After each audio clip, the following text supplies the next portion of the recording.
What's going on, guys? Welcome back to another terrifyingly tragic video on my tremendous trombone channel. Today's story is about an abusive relationship, and guys, maybe you've been in one, maybe you haven't, but hopefully you can learn a thing or two from today's story. I try to pick stories where you can take something away at the end, so I don't know, let me know your thoughts because this one is it's pretty interesting. So without further ado, let's begin.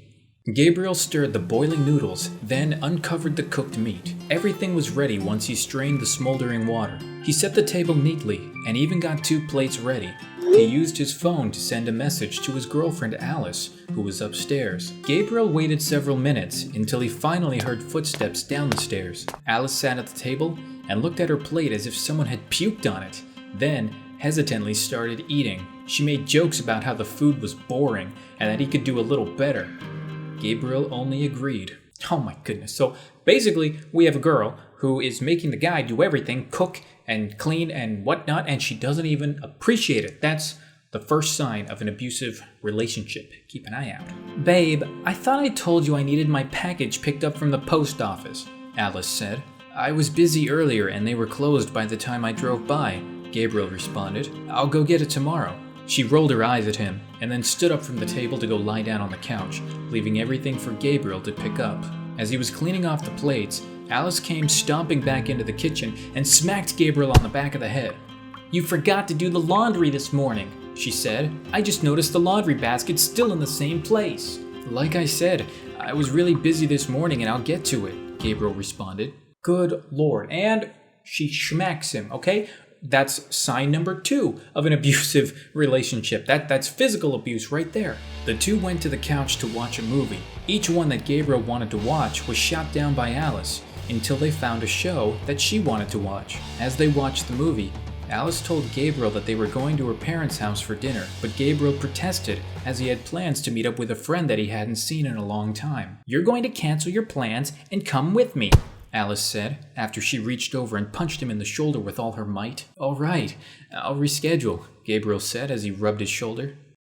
The next day, the two went over to Alice's parents' house and had dinner. Her parents liked Gabriel, and they were kind to him. Gabriel enjoyed going over there because Alice acted like an angel and talked highly about Gabriel to her parents. He thought of some way that he could get this side of her more often, the side that he couldn't leave. But when they got into the car, she went back to her snobby attitude and began making uncalled for comments about Gabriel's driving or the clothes he chose to wear. He asked her why she had to treat him this way and why she couldn't be the sweet girl which he loved being around. Alice's only response was another punch on the shoulder, that beach. This time she hit him so hard it hurt her hand, which she blamed on him.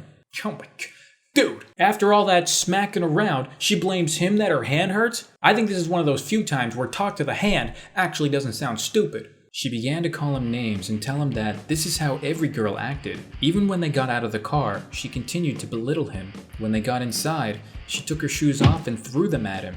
He tried apologizing, but she wouldn't let up. Her face was red out of anger. She walked up to him and then slapped Gabriel across the face, leaving a perfect red handprint. It was at this moment that the pain seized Gabriel, and, like a cornered lion, he lashed out with a fist. It caught her in the shoulder and caused her to fall back against the wall. All right, my man. Guys, I just want to set the record straight. I don't condone violence, but when it's used in self-defense, I think it is a viable form of, something you need to do to defend yourself. If you're being hit constantly, whether it's a guy or your girlfriend, you have the right to defend yourself. And this girl was not letting up, okay? But, okay? Hold your butts and sit your butt down. That does not mean you can go around slapping women, okay? Don't be that guy or that girl or that person. Guys, my new favorite drink is this 2% apricot water. It is so good. I don't know if you guys have ever had this, but man, it is delicious. Gabriel put his fist down, but still glared at Alice.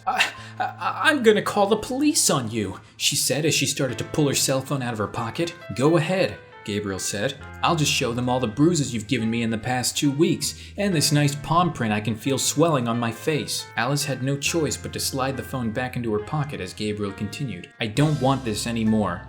I'm done. Alice agreed with Gabriel, and a sudden wave of fear began from the bottom of his gut up to his throat. The fear of being alone. He fought his inner self on taking the words back, but then he rubbed his face, which was still radiating in pain, and he realized it was the right thing to do. They didn't say a single word to each other as Gabriel gathered up the things that he would need. He considered calling his own parents so he could stay with them for a few nights.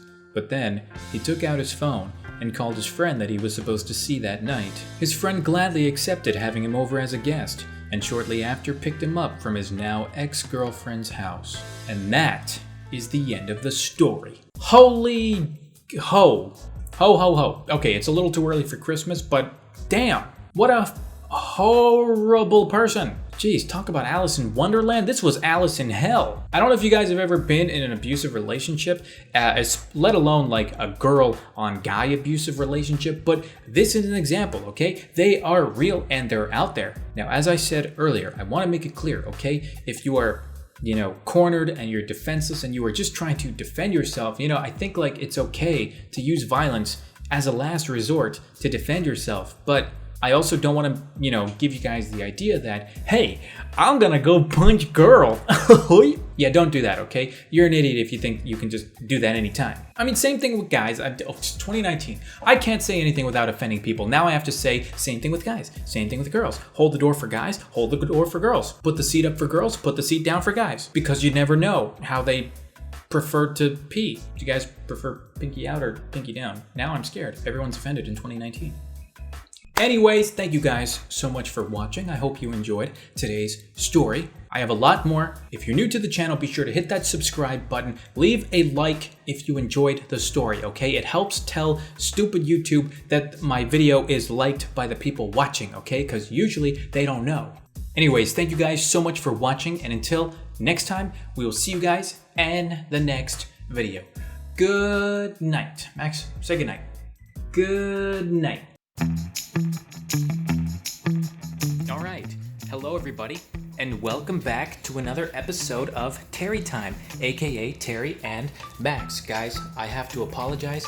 I'm sorry I didn't get a chance to go outside today because, as you can see, I'm literally filming as it's nighttime outside, so there's nothing really to do outside. So you're stuck with another home vlog with me and Max. So I figured we would do something simple today. Give you guys a little insight into my daily life with Max. Come here, buddy. Come here. Come on. I go.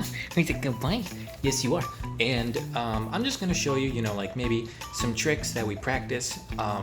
Maybe like me cutting his nails or brushing his fur. I don't know, just some like daily stuff. So, anyways, if that's your thing, stick around. If not, then you can sign off anytime. The door is over there. Okay.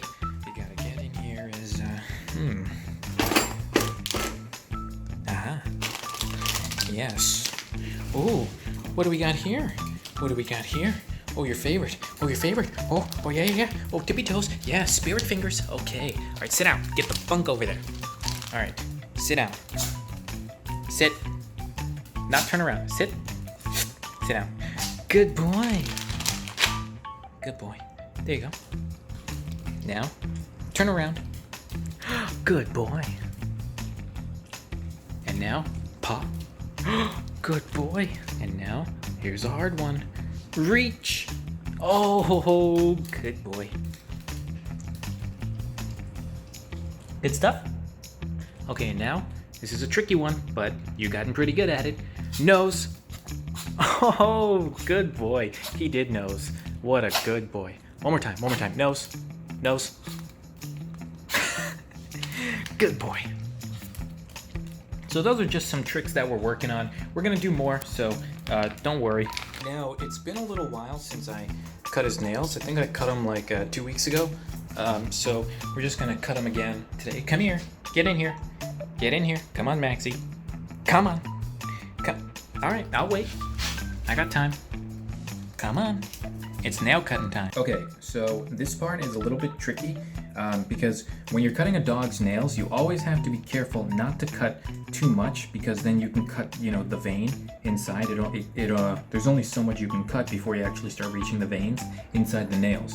So you really just want to take a look and see if you can find any redness, any red spots. And Max's nails gets red about here, so I really only cut off the tip. And I start off like that, just a really small amount, you know? And then, ready, Max? No, I usually don't tell him when. And I just kind of distract him. And that's how you do it. Good boy. Good boy. All right, and the last little spot is brushing. Yeah, you like that, huh? He likes that. He likes brushing. I think it feels good on his skin. He seems to enjoy it. What a good boy. Don't worry, I always clean up his nails after I'm done. I don't just leave them on the floor, okay? I clean up. In fact, I run my robot vacuum cleaner every day, and I run a normal vacuum cleaner every day in the little spots that the robot vacuum can't get to. So I keep a pretty clean, nice house, okay? Okay, well, that'll about conclude today's episode of Terry Takes Care of Max Daily. Max, did you enjoy? You being camera shy again? Was you a good boy? Yes, you are. You did so good. Anyways, thank you guys so much for watching, and until next time, we will see you guys in the next video. Good night.